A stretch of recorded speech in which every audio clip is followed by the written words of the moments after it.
Assalamualaikum warahmatullahi wabarakatuh. Salam sejahtera bagi kita semuanya. Selamat siang teman-teman Bapak kelas 12. Bagaimana kabarnya hari ini? Baik, semoga teman-teman dalam keadaan sehat dan tetap semangat menjalani kegiatan kita belajar dan mengajar pada siang hari ini. Oke, teman-teman semuanya, pada siang hari ini kita akan coba membahas tentang bimbingan karir, khususnya tentang kuliah. Karena sebelumnya kita sudah paham ya, kalau di SMK itu ada yang namanya BMW.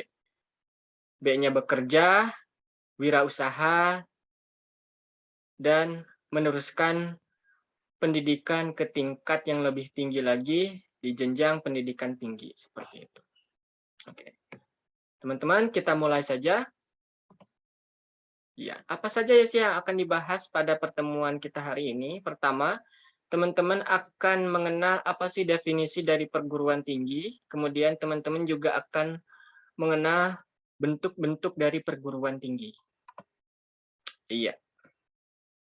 Teman-teman di sini bisa melihat bahwa perguruan tinggi merupakan satuan pendidikan di mana yang menyelenggarakan pendidikan tinggi. Nah, kalau kita di SMK ini kan pendidikan vokasi ya, vokasi yang levelnya pendidikan menengah. Nah, ketika kita meneruskan pendidikan lagi ya kita akan berada pada pendidikan tinggi. Nah, pendidikan tinggi itu bermacam-macam, mulai dari akademi, politeknik, sekolah tinggi, institut, sampai universitas. Nah, itu bentuknya ya, bentuk penyelenggaraannya. Adapun programnya bisa terbagi menjadi pendidikan diploma, sarjana, magister, spesialis, dan doktor. Seperti itu. Oke. Nah, kita akan coba bahas tentang bentuk-bentuk dari perguruan tinggi. Di sini ada yang namanya akademi. Akademi merupakan perguruan tinggi yang menyelenggarakan program. Nah, program pendidikannya seperti apa? Program kejuruan atau vokasional dengan jenjang studi strata S0 atau diploma. Oke, bila teman-teman ingin meneruskan kuliah ke akademi, nanti teman-teman hanya sebatas pada program pendidikan vokasi atau kejuruan. Dan jenjang studinya pun hanya pada level diploma saja. Bisa D1, D2, D3, sampai D4. Keunikannya apa, Pak, dari akademi ini? Nah, di sini akademi mencetak tamatan atau lulusan yang mempunyai keahlian profesional. Kan? Kemudian, ketika teman-teman berada pada pendidikan akademi ini, teman-teman akan mendapatkan pengalaman dan pengetahuan praktis melalui praktek-praktek di lapangan. Kemudian banyak memberi pengalaman tentang hal-hal yang praktis, dan terakhir, keterampilan yang dimilikinya berpengaruh besar pada dunia kerja yang akan dijalani oleh mahasiswa setelah lulus nantinya. Seperti itu. Oke, kita beralih lagi pada bentuk politeknik. Politeknik pun sama menyelenggarakan pendidikan kejuruan atau terapan. Mulai dari jenjangnya diploma,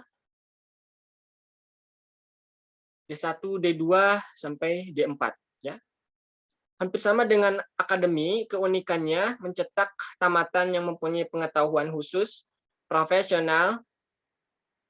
Contohnya kita ada program desain grafis, telekomunikasi, sampai periklanan dan bidang-bidang yang lainnya. Adapun dari sistem belajarnya, praktikum lebih banyak diberikan ketimbang teori atau konsep. Dan sama keterampilan dan pengetahuan yang didapatkan nanti akan berpengaruh besar pada dunia kerja yang akan dijalani mahasiswa setelah lulus. Di sini Bapak mencantumkan contohnya ada PKN STAN, Politeknik Keuangan Negara STAN, dan ada juga Politeknik Negeri Jakarta. Yang paling dekat di sini ada Politeknik Negeri Bandung, atau kita sering mengenalnya Polban. Ada juga kalau di swasta, kita mengenal yang namanya Poltek Pos, Politeknik Pos.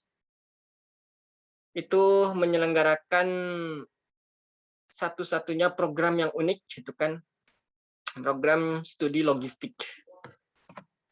Kita beralih pada institute.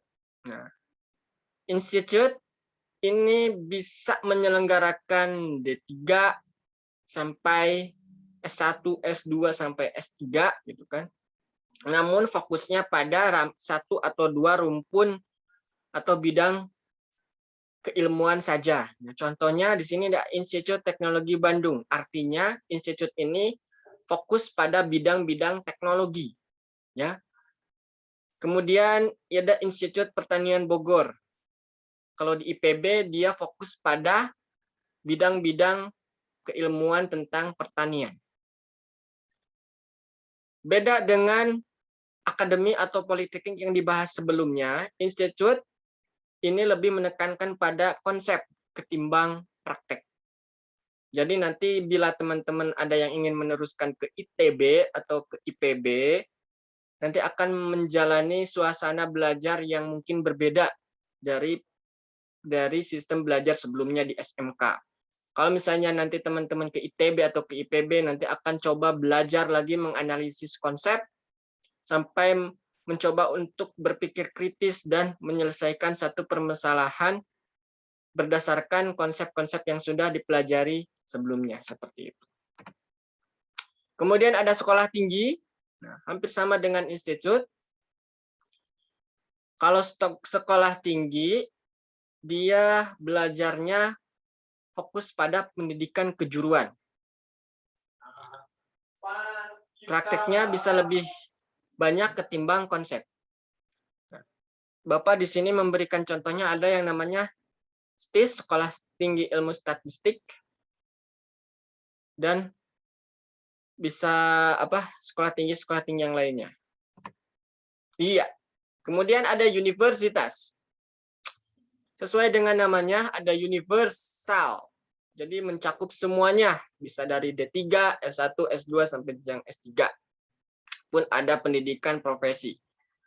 Bila teman-teman nanti meneruskan ke universitas, teman-teman akan merasakan suasana belajar yang baru. Karena di universitas nanti teman-teman akan belajar lebih banyak konsep, teori, ketimbang materi-materi yang sifatnya praktek. Di sini Bapak memberikan contoh, ada Universitas Negeri Jakarta, kemudian kalau swasta ada Universitas Gunadarma. Oke, sekian materi yang bisa Bapak sampaikan. Terima kasih atas perhatian dan kerjasama teman-teman semuanya. Kita akan bertemu lagi pada pertemuan berikutnya. Oke. Sekian, terima kasih. Wassalamualaikum warahmatullahi wabarakatuh.